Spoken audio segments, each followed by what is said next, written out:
A Yerusalem tao zambo anyola zuokore bomo yanga o zamitaka Yerusalem onovo. Chers frères et sœurs, loué soit Jésus-Christ. Nous célébrons aujourd'hui le troisième dimanche du temps de l'Avent, l'année A, et les textes soumis à notre méditation sont tirés du livre du prophète Isaïe, au chapitre 35, des versets 1 à 6 et 10. Le psaume 145, la deuxième lecture tirée de la lettre de Saint Jacques, au chapitre 5, des versets 7 à 10. Et l'évangile de Saint Matthieu, au chapitre 11, des versets 2 à 11. Le désert est la terre de la soif, qu'ils se réjouissent. Le pays aride, qu'il exulte et fleurisse, qu'il se couvre de fleurs des champs, qu'il exulte des cris de joie. Nous comprenons donc aujourd'hui pourquoi on n'est pas en violet, mais en rose, signe de cette joie que les textes d'aujourd'hui nous inspirent. La joie qui nous dit le bout du tunnel est proche, votre rédemption est proche. Alors on rentre dans la joie. C'est la joie du peuple exilé qui doit rentrer en Palestine après 40 ans d'exil à travers le désert de Syrie. Le peuple est content de sortir de l'exil. Le désert même qui est un lieu aride abandonné est content de voir que des gens aussi nombreux passeront à travers lui. Donc c'est un nouveau souffle de vie, même dans le désert.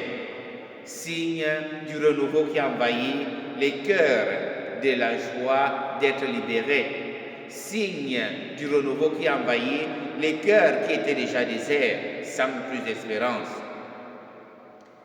L'image donc de la steppe qui refleurit, le courage qui revient aux accablés, les yeux éteints qui s'ouvrent encore pour voir la lumière. Donc c'est tout un message d'espoir. C'est la venue de Dieu qui vient pour sauver son peuple, qui vient pour libérer son peuple des possibilités de vie cachées, comme l'eau au désert aride, comme l'eau qui féconde le désert aride. Donc il y a donc en nous des énergies positives qui ont été comprimées par l'oppression de l'exil, l'oppression du péché, l'oppression de tout ce que nous pouvons avoir comme situation externe et qui nous empêche de nous libérer de vivre de la vie même de Dieu. Alors nous pouvons nous poser la question, savons-nous réconforter nos frères et sœurs et leur donner le goût de vivre malgré les échecs, les maladies et toute autre difficulté? Nous savons très bien ce que nos frères et sœurs traversent aujourd'hui. Est-ce que nous sommes là prêts à leur donner ce message d'espoir pour dire « Tiens bon, tout va bien se passer » ? Et dans l'Évangile, nous avons Jean-Baptiste qui est emprisonné. Et Jean-Baptiste va entendre parler de Jésus. Et il va envoyer ses disciples pour lui poser la question « Es-tu celui qui doit venir ?» où nous devons en attendre un autre.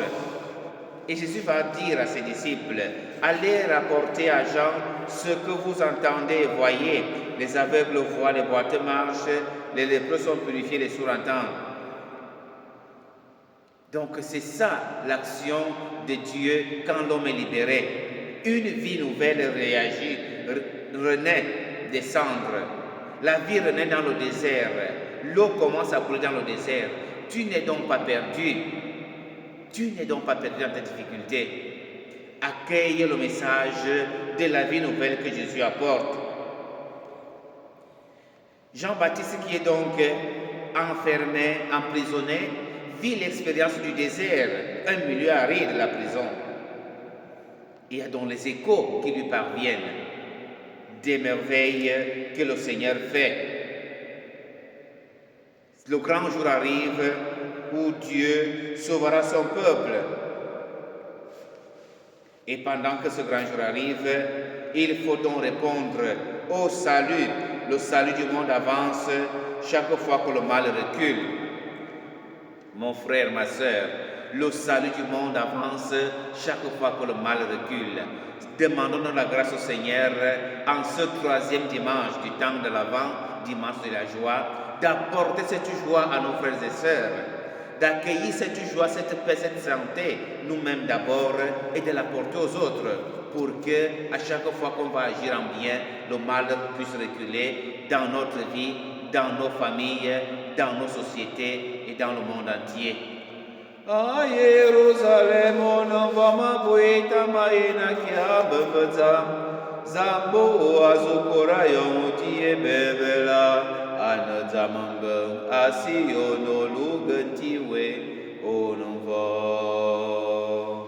Loué soit Jésus-Christ. À jamais.